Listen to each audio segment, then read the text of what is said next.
Good afternoon, everyone. Today we are going to start with the joints of head and neck. We are going to discuss the joints of head and neck under the following objectives. We are going to discuss about the different types of the sutures which are present in the different bones of the skull, their functional importance. Then we are going to look at the gum forces, the uh, the fibrous joints, cranial syncrondrosis, the cartilaginous joints. Then we are going to look at the different type of the cervical joints. We are going to divide the cervical joints into the the two aspects. One will be the craniovertebral joints, that will be your, or the upper cervical joints, that will be your atlanto-occipital joint, atlanto-axial joint, and rest will be the lower cervical joints or the subaxial joints. We are also going to discuss their movements, their range of motions, and the different number of the ligaments which are going to be performing their function to stabilize these joints at a particular type of movements. So we are going to discuss that all in this session. So first of all, starting with the sutures. Sutures are the type of the fibrous joints. Now, if I just make a revise, that fibrous joint is formed where the bones are bound by tough fibrous tissue.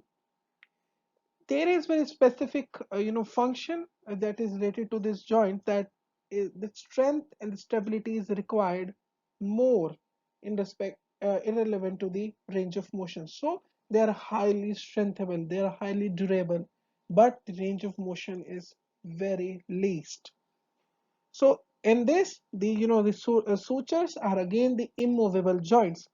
You had seen number of sutures when we were discussing about the your different normas. You had already seen the number of sutures. The sutures are the immovable joints, and they are only found in the flat and the plate-like bones which are present obviously in the skull. And there is a limited kind of movement is possible in these joints up till the 20 years of the age.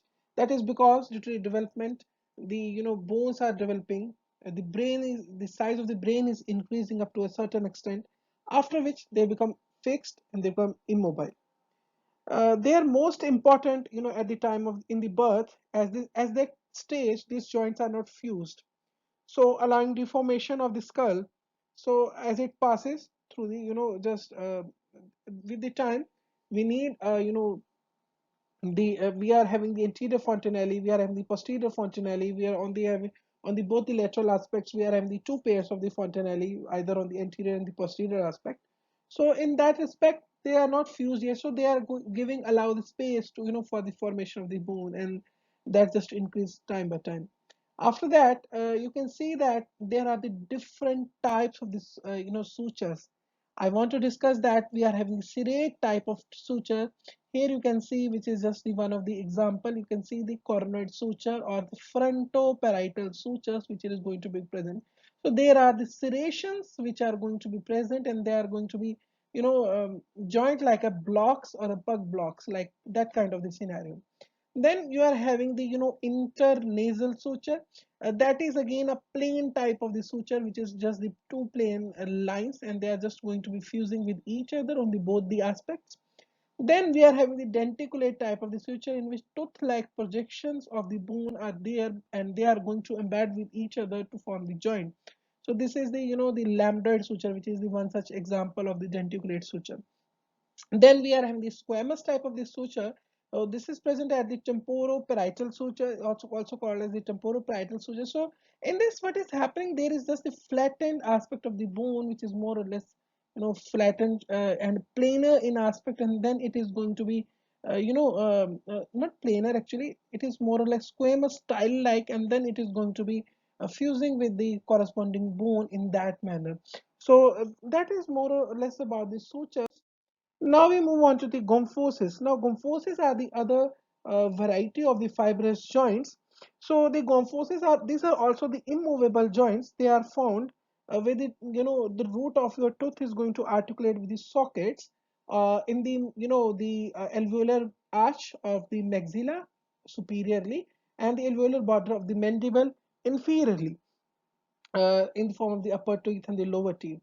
Now, this tooth is bound into the socket by the strong periodontal ligament, which are going to just provide a sufficient amount of strength to this joint so that it could be embedded with each other. Now, after that, we are moving on to the synchondrosis. In the cases of the synchondrosis, these are the primary cartilaginous joints which are going to be present initially in between the bony two bony parts. There is presence of the cartilage, but with the development, with the further development, this cartilage is going to be fused with each other, and they are going to be fusing with each other to form a single separate entity of bone. So here we are having the different number of the example to this synchondrosis. Now, actually, from where I had took this diagram, please just try to see that when there is a skull, we are just cutting it into two halves from the midline, and then you can see that on the midline aspect, you can see that there is the half aspect of the occiput bone, that is the basilar part of the occiput. Then the sphenoid part is going to be present.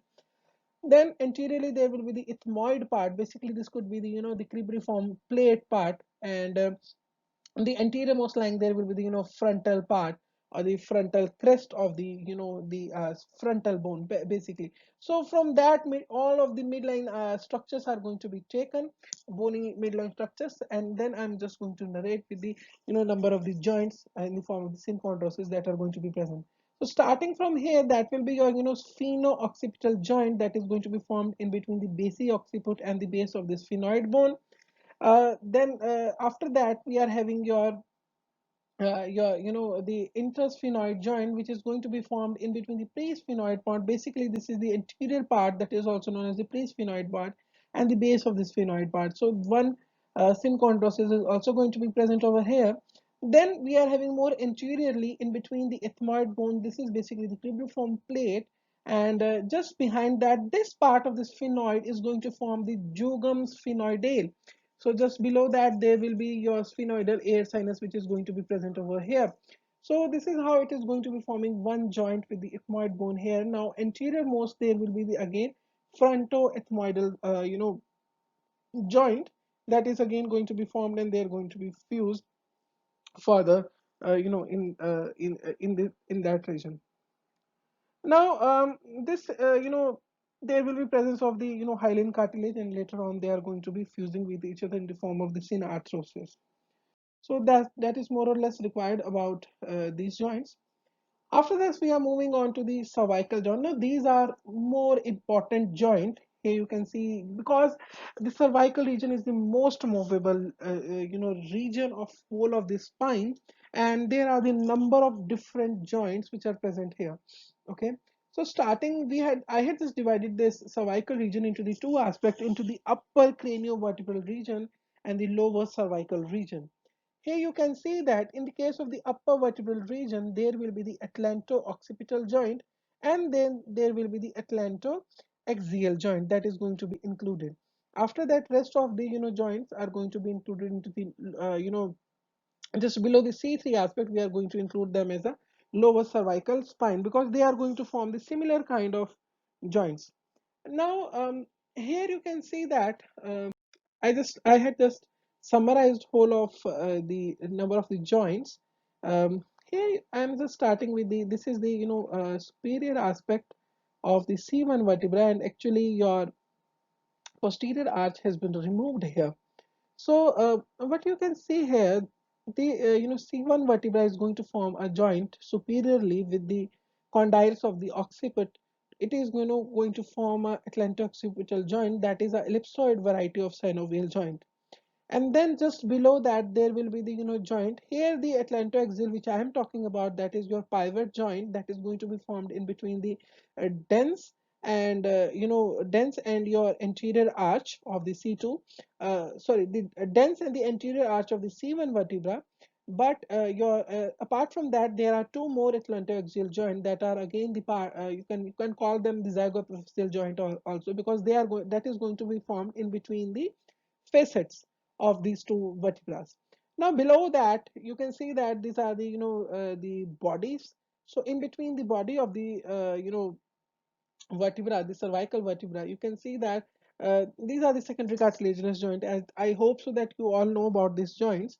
And you can see that these are going to be present in between the adjacent body, and there will be the intervertebral disc that is going to be lying in between them. Now, after that, we are having the zygapophyseal joint, that is again the plain synovial variety of joint that is going to form in between the two, the facet, the articular facet. We are having the inferior articular facet of the superior lying vertebra, and just below lying adjacent vertebra, the superior articular facet of that vertebra is going to be fusing with each other. Actually, see here, what is I want to add one thing here, that these cervical vertebrae, the superior facets are having a certain orientation. You can see this is more or less, approximately a 45-degree angle, and they are just placed, and they are going to be oriented to each other. Like the superior articular facet is having a different direction, and inferior articular facet has been having a different direction. So they both are going to fuse with each other to form one joint that is known as the zygapophyseal joint. We'll be seeing that in the later slides. Then there are the a special kind of the joints that are the oncovertebral joints, or these are also known as the joint of Lushka. Actually, the surface, or the superior surface of the vertebral body is not plane, or it's not a straight like structure. It is curved, and there is certain elongation of this, the body from the lateral aspect. And actually, there is a bit argument on should we can include this type of joint as a specific joint, or we should include them as a pseudo arthrosis, because they are not actual articulations. They are just, the bones are coming very close to each other, and then they are, appearing to be forming a joint. Okay, so now there are certain processes of these vertebrae, and that process is known as your uncinate processes. I'll be discussing that in detail later on. Now, starting with the atlanto-occipital joint. So here you can see that this is the posterior aspect of the atlanto-occipital joint. The rest of the occipital bone has been cut down from here. Here you can see this is the posterior arch, and this is the transverse process. And here you can see that in between these two, the bony structures, we can see that there is a posterior atlanto-occipital membrane which is just fusing with here, and it is going to provide a structural support to this joint from the posterior aspect. Similarly, in the anterior aspect, we are having the anterior atlanto-occipital membrane.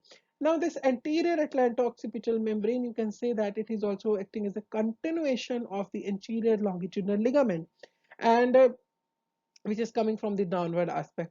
As there is no body here, so we had just given a specific name to this type of ligament, that is your anterior atlanto-occipital membrane. And this is going to provide the support from the anterior aspect, and this is your body of the your occiput. These are again the condylar, sorry, this is your hypoglossal opening of the hypoglossal canal, from where your hypoglossal nerve is going to be coming out. This one. So I hope provided you certain amount of orientation. Now see here the number of the amount of joints which are going to be possible in this type of the, sorry, amount of movements which are going to be possible in this type of joint. There will be flexion and extension. Actually, it is a no, sorry, it is a yes kind of a movement. Whenever you are saying a certain, yes kind of movement, that is known as a nodding movement. uh, in this, what is happening whenever there is, or you can just simply say that there is a flexion and the extension which is happening at this joint. So you can see that this the occipital condyles are shifting posteriorly whenever there is the flexion which is occurring at this atlanto-occipital joint. Now, in the case of the extension, there is slight anterior glide of this, occipital condyle. Now, I just want to add one thing here.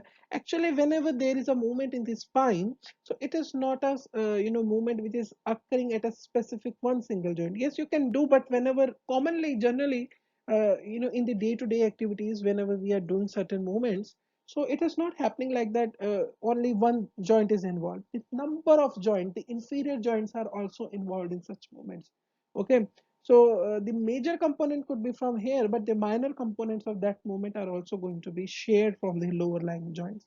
That's what I was just want to mean here. Now, after that, we move on to the atlantoaxial joint. In the case of the atlantoaxial joint, you can see that it is again a synovial joint, and it is joint present in between the odontoid process. It is going to be present in between the odontoid process and the the ring kind of your anterior arch. There will be the odontoid fossa where your on the arch there will be the impression for the odontoid process or the dens that in which this dens is going to be accommodated and it is going to be articulated.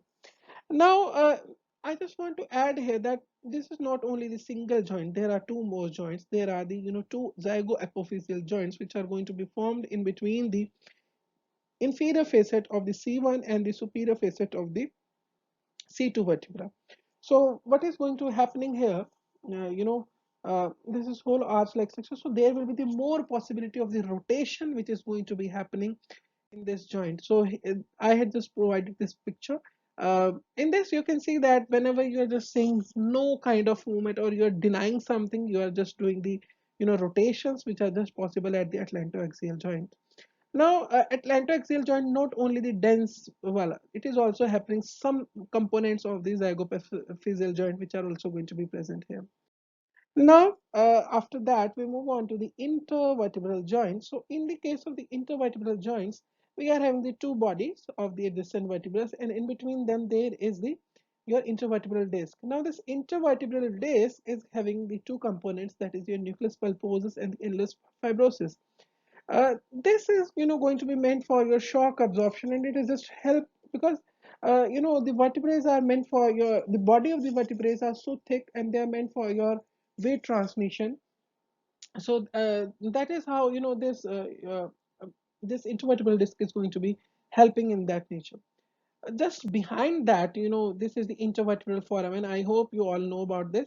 And through this intervertebral foramen, what is the content of the intervertebral foramen? There will be the spinal nerve which is just coming. And just coming out from the when this nerve spinal root is just coming out from that, it is just going to divide into the two uh, ramines or the two branches, that is your ventral or the dorsal ramine. Now, just behind that, you can see here, this is the site for the zygohypophyseal joint. So this is the site of the zygohypophyseal joints. So these are again the plain variety of synovial joint. These are more or less plain in nature, and they are going to be forming a joint. And there will be again certain flexion extension which is going to be possible at these joints. Now, if I say about the the one more, I just want to add here that that was the ancovertebral joint. And these are just the elevations of which are coming from the body. If I just draw a body, if I say this is just the normal kind of the vertebra, no elevation, nothing. But in the case of the lower cervical vertebrae, we are having the picture somewhat like this. Okay, so these are the uncinate processes. These are the uncinate processes in between the two adjacent vertebrae. Can you see this elevation, the upper superiorly lying elevation and this inferiorly lying elevation, this one? So these elevations are going to form a joint, although some authors say that it is acting as a pseudo joints. So yes, why I'm discussing that more? Because nowadays, with increase in activities on the mobile phones, or with increase in activity on the laptops, computers, sitting habits, so what is happening? We are providing a certain amount of stress to this whole of our neck region. It is always like bent, like forward bended, forward flex in a forward flex position.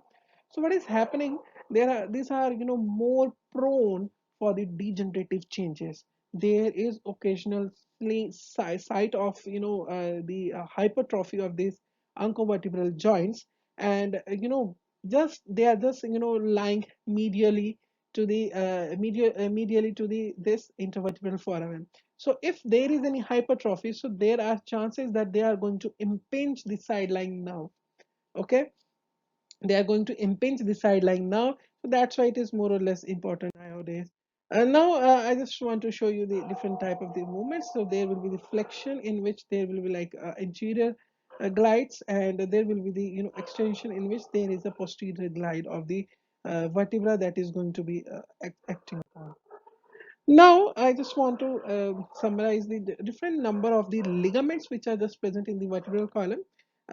Here, I'm just going to, be more precise to the cervical region. So, first of all, starting with the endless fibrosis. So, it is just the part of the intervertebral disc. It, help in resisting the distraction, translation, and the rotation of the vertebral body. And actually, they are acting as a shock absorber, and it is just provide a strength to the nucleus pulposus, and it doesn't allow the nucleus pulposus to move out. If this is weak, the chances of the vertebral prolapse, intervertebral disc prolapse is common. That is going to be occurring. So it is going to be present throughout the intervertebral disc and throughout the vertebral column. Then we are having the anterior longitudinal ligament, anterior, atlantoaxial membrane, you can say that, or the atlanto occipital membrane. Now these are just limiting the extension. Whenever you are doing the extension or the backward kind of movement, or the backward झुक रहे हो पीछे की side पे, या फिर backward, I say that flexion, backward flexion. So in that case scenarios, it is going to be limit that movement, and it is going to be maintaining the different number of the joints in a more strength full manner. Then there is a posterior longitudinal ligament that is again going to be providing enforcement from the posterior aspect of the body. This is also present throughout the spine.